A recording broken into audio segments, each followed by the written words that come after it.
వెంకటేష్ గారు ఇప్పుడు సమాధానం చెప్తారా?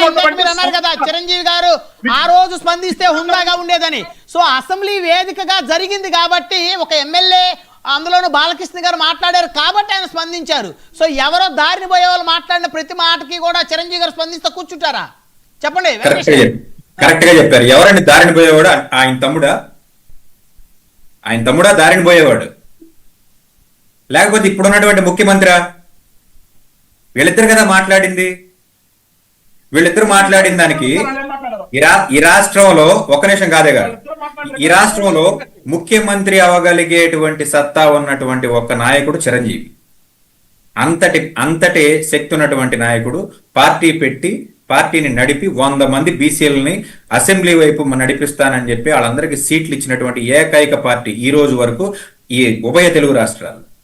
అలాంటి వ్యక్తి తన తమ్ముడు తన గురించి గత ముఖ్యమంత్రి అనేక రకాలుగా మా అన్నను అవమానించాడు అని చెప్పేసి వీధిన ప్రతి మీటింగ్ లో, ఆఖరికి మేనల్లుడి ఫంక్షన్కి వెళ్ళినప్పుడు కూడా, మేనల్లుడి సినిమా ఫంక్షన్కి వెళ్ళినప్పుడు కూడా అతను మాట్లాడిన మాటలు ఏంటి? మీరు ఒకసారి పవన్ కళ్యాణ్ గారు ఏం మాట్లాడారో ఒకసారి మళ్ళీ చూడండి. నెక్స్ట్ చర్చలో మనం దాన్ని మీకు తెలియకపోతే మేము మీకు వీడియో బయటలు కూడా పంపించండి. మా దగ్గర అందరి దగ్గర వీడియోలు ఉన్నాయి. వైఎస్ఆర్సీపీ వాళ్ళ దగ్గర కొన్ని లక్షల వీడియోలు పవన్ కళ్యాణ్ గారి స్పీచ్.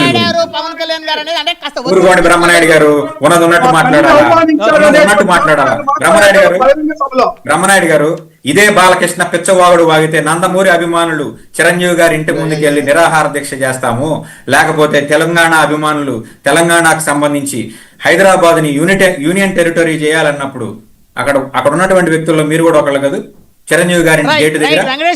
వెంకటేష్ గారు పవన్ కళ్యాణ్ గారు ఆ రోజు ఏం ఎందుకంటే అతనికి ఉన్నటువంటి శక్తి అలాంటిది. వినండి ఏం మాట్లాడారు అనేది. ఎందుకంటే ఇప్పుడు మనం మసిపూసి మారేడుకాయ చేయొద్దు. మన రాజకీయ ప్రయోజనాల కోసం మన సొంత ప్రయోజనాల కోసం మసిపూసి మారేడుకాయ చేయొద్దు. ఉన్నది చెప్పాలి. వాస్తవాలు మాట్లాడుకోవాలి సార్. ఆర్ నారాయణమూర్తి గారు చెప్పుతో కొట్టినట్టు చెప్తున్నాడు ఈ రోజు. ఎందుకంటే ఆయనకి ఈ రోజు వరకు ఎవరో కూడా తీసుకెళ్లి మైక్ పెట్టలా. ఈ రోజు పెట్టారు కాబట్టి ఎరగదీసి చెప్తున్నాడు. ఒక చిరంజీవి గారు కాదు, ఆర్ నారాయణమూర్తి గారు కూడా రిప్రజెంటేటివ్ ఆఫ్ తెలుగు సినిమా కదా. ఎవరిని అనుమానించలేదని చెప్తున్నాడు కదా. దాన్ని యాక్సెప్ట్ చేయండి. ఫస్ట్ జనసేన క్యాడర్ గాని జనసేన నాయకత్వం గాని ఏం చెప్పాలంటే, ఓకే గత ప్రభుత్వంలో చిరంజీవి గారిని అవమానించారని మేము పొరపాటుపడ్డాము, అదేం లేదు చిరంజీవి గారు చెప్పారు కాబట్టి జగన్మోహన్ రెడ్డి గారు మా చిరంజీవి గారిని ఎటువంటి అవమానపరచలేదు అని చెప్పి యాక్సెప్ట్ చేయండి. ఫస్ట్ మీ మనసు ప్రశాంతంగా ఉంటది. ఓకే వెంకటేష్ గారు, సమయం లేదు. మళ్ళీ దీన్ని ఇంకొక చర్చలో మనం డిస్కస్ చేద్దాం. ధన్యవాదాలు చర్చలో పాల్గొన్నందుకు. గాది వెంకటేశ్వర గారు, సింగళూరి వెంకటేష్ గారు, అదేవిధంగా ఎమ్మెల్సీ రాంగోపాల్ రెడ్డి గారు, కాకుమార్ రాజశేఖర్ గారు, అందరికీ పేరు ధన్యవాదాలు. మరి ఇది వాళ్ళ పవర్ డిబేట్ చూస్తూనే ఉండండి 1990.